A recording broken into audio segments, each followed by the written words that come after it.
नमस्कार। राज्यसभा चुनाव की सरगर्मी। राज्यसभा सांसद प्रत्याशी प्रणव झा जी ने रजरप्पा मंदिर में दर्शन पूजन किया। इस दौरान उनके साथ कांग्रेस प्रदेश अध्यक्ष केशव महतो कमलेश भी मौजूद रहे।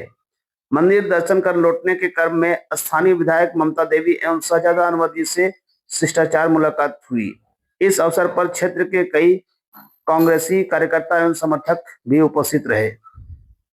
आप चुनाव जीते और झारखंड की आवाज को वहां पर मजबूती के साथ रखिए, झारखंड के हितों की रक्षा कीजिए, हम ऐसी अपेक्षा करते हैं। बहुत बहुत धन्यवाद आप सबका, मैं पुनः दोहराता हूँ। स्वागत के लिए बहुत बहुत धन्यवाद। आप सब शुभकामनाएं दीजिए। मैं जीत करके आऊँ यहाँ, और जीतने के बाद मैं आऊंगा और आप सबसे बात करूंगा। बीजेपी मैं बिता लेता हूँ आज बस।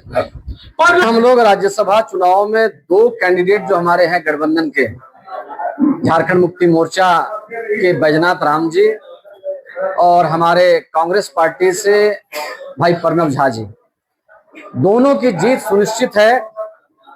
और जिस प्रकार से माननीय मुख्यमंत्री महोदय खुद लीड ले रहे हैं, सभी विधायकों को, गठबंधन के सारे सहयोगियों को वो इंटैक्ट करके रखे हुए हैं, एक एक विधायक से स्वयं बात कर रहे हैं। और हमारे सीनियर लीडर काफी गंभीर इस मामले में, हमारे ऑब्जर्वर दो जो बनाए गए, छत्तीसगढ़ के पूर्व मुख्यमंत्री रहे भूपेश बघेल जी, सीनियर लीडर हमारे अजय शर्मा जी, और हमारे जो प्रभारी हैं के राजू साहब, हमारे यशस्वी प्रदेश अध्यक्ष केशव महतो कमलेश जी, बाकी हमारे दोनों जो इंचार्ज हैं, सहायक इंचार्ज है, सब लोग लगे हुए हैं। और जिस प्रकार से एक माहौल बना है, और कल भी नामांकन के समय में जो देखने को मिला जुनून और जोश विधायकों में, और जो एकजुटता का प्रदर्शन हुआ है, मुझे कोई शंका नहीं है दोनों सीट हम लोग जीतेंगे। दूसरी बात, अभी जो सूचना मिल रही है, अभी माननीय विधायक महोदया से बात हो रही थी कि एक जो और कैंडिडेट, या कहें कि जो हॉर्स ट्रेडिंग के लिए यहाँ पर खरीदो फरोख्त करने के लिए आए हुए हैं, परिमल नाथवानी जी, उनका नॉमिनेशन जो है, अभी तक की जो जानकारी है उसमें काफी ब्लंडर मिस्टेक्स है और उसको पेंडिंग में रखा गया है। तो अगर कोई दबाव में काम नहीं किया चुनाव आयोग, और उनका अगर नॉमिनेशन रद्द हुआ, तब तो चुनाव की नौबत भी नहीं आएगी और दोनों कैंडिडेट हमारे जीतेंगे। और जहां तक बात है प्रणव झा जी की, तो हम बता दें आपको, प्रणव झा जी हमारे पार्टी के सीनियर नेता हैं।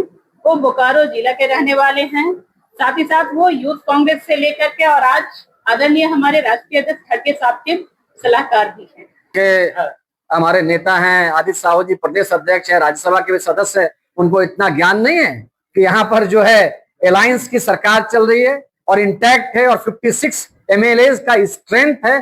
कई बार इस स्ट्रेंथ को जो है पार्टी ने, ये गठबंधन ने दिखाया है। तो 16 और 17 और 5 की बात क्या है की परिस्थिति और आज की परिस्थिति में बहुत फर्क है। आज एक मजबूत कोalition की सरकार जो दूसरा टर्म लगातार कंटिन्यू कर रही है, और मुख्यमंत्री हेमंत सोरेन अब पहले से ज्यादा सशक्त होकर के उभरे हैं। दूसरी बात, गठबंधन के बीच में इतना जबरदस्त म्यूचुअल अंडरस्टैंडिंग है, कोऑर्डिनेशन है, समन्वय है कि आप कहीं कोई कंफ्यूजन की बात ही नहीं है।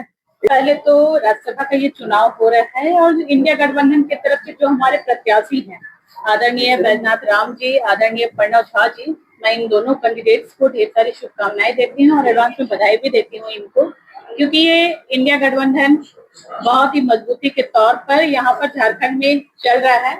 और जैसा कि सभी जान रहे हैं कि भाई हम सारे जो दोनों कैंडिडेट हमारे हैं वो बहुमत के साथ खड़े हैं, और ये चुनाव हम जीत रहे हैं। दूसरी चीजें हैं कि आज हमारे झारखंड के रामगढ़ में माँ छिन्नमस्तिका के दर्शन के लिए यहाँ पर आदरणीय हमारे प्रणव झा जी भी आए हुए थे। उन्होंने माता रानी का आशीर्वाद दिया है, और हमारे यहाँ पर जो शीर्ष हमारे नेता हैं, आदरणीय हमारे कार्यकारी अध्यक्ष शहजादा अनवर